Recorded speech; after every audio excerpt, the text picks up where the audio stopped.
Hello everyone, welcome back to my YouTube channel. आज मी खारं वांग याची रेसिपी तुमच्यासोबत शेअर करणार आहे।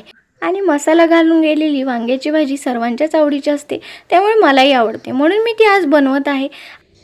त्यासाठी मी भरपूर असे शेंगदाणे भाजून घेतले आणि शेंगदाणे भाजून घेतल्यानंतर त्याच तव्यामध्ये थोडंसं किसलेलं खोबरंही घातलं, त्यालाही हलकं असं भाजून घेतलं। आणि खोबरं थोडंसं हलकं भाजलं की त्याच्यामध्ये घातलं थोडीशी जिरी आणि थोडंसं बडीशेप आणि या तिन्हीलाही छान असं भाजून घेतलं। आणि हे तिन्ही भाजल्यानंतर त्याच्यामध्ये घातले भरपूर असे तीळ आणि हे सर्व जिन्नस छान असे हलके भाजून घेतले। खारं वांग हे लहान मुलंही आवडीनं खातात आणि ही खारी वांग्याची भाजी आमच्या घरात सर्वांनाच आवडली, म्हणून म्हटलं तुमच्यासोबत रेसिपी शेअर करावी। आणि मग ते सर्व जिन्नस एका प्लेटमध्ये काढून घेतले आणि त्याच्यामध्ये घातला 10 ते 15 लसणाच्या पाकळ्या आणि मग घेतली मिक्सरच्या भांड्यामध्ये कोथिंबीरीची देठ आणि भाजून घेतलेले सर्व जिन्नसही घालून घेतले आणि त्याला घेतलं मिक्सरवर फिरवून। आणि वांगे मी कट करून ठेवलेच होते आणि जे वाटलेलं मिश्रण आहे त्याच्यामध्ये घातली थोडीशी धनिया पावडर आणि मीठ आणि थोडीशी हळद आणि मिक्स करून घेतलं आणि शेवटी थोडंसं तेल घातलं। आणि हे मिश्रण मिक्स करून घेतलं आणि याला खूप छान बाइंडिंग येतं। लसूणही घातलेला आहे आणि शेंगदाण्यालाही तेल सुटतं, तिळालाही तेल सुटतं आणि त्यामुळे हे छान असं बाइंडिंग तयार करतं।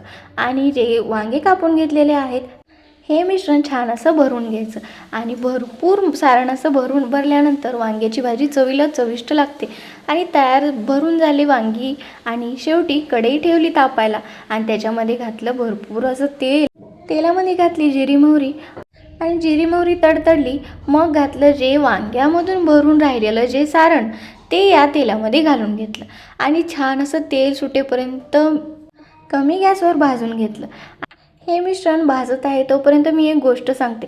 माझ्या आईकडे ना खूप मोठं असं वांग्याचं झाड आहे आणि त्यांना इतकी वांगी खायला भेटतात, पण इकडे आम्हाला जास्त वांगी खायलाच भेटत नाही कारण आणि मिश्रण भाजून झालं आणि त्याच्यामध्ये घातली धनिया पावडर आणि थोडीशी हळद आणि सर्व हे आपण वाटताना मिक्सरच्या भांड्यातून काढल्यानंतर मिश्रणामध्ये घातलंच होतं, म्हणून म्हटलं थोडीशीच हळद, थोडीशी धनिया पावडर आणि हलकं एकदम कमी मीठ याच्यामध्ये घालून घेतलं, कारण तिखट नाही आहे त्यामुळे मीठ हे कमीच लागतं आणि आपण अगोदर कुटामध्ये मीठ घालून घेतलेलं आहे।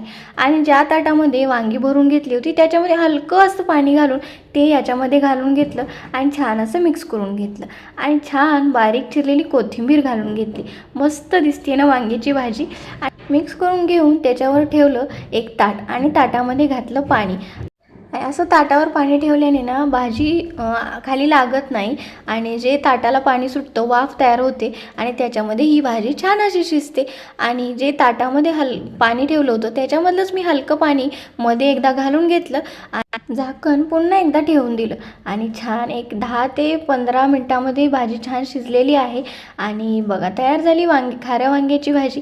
आणि मगाची स्टोरी अर्धीच राहिली, इकडे ना आलू वांग्याची भाजी जास्त खाल्ली जाते, त्यामुळे इकडे मोठी भाजी भेटली जातात, त्यामुळे मसाला वांग किंवा खारं वांग याच्यासाठी आपल्याला छोटी वांगी हवी असतात, जे इथं भेटली जात नाही, त्यामुळे आम्ही वांग्याची भाजी जास्त खातच नाही आणि जर कधी आणलीच तर खूप शोधून आणावी लागतात छोटी वांगी। आणि खाऱ्या वांग्याची भाजी कुणाला आवडते यांनी हात वरती करा आणि व्हिडिओला लाईक करा आणि तोच हात खाली घेऊन नंतर सबस्क्राईबही करा। चला तर भेटूया नेक्स्ट व्हिडिओमध्ये।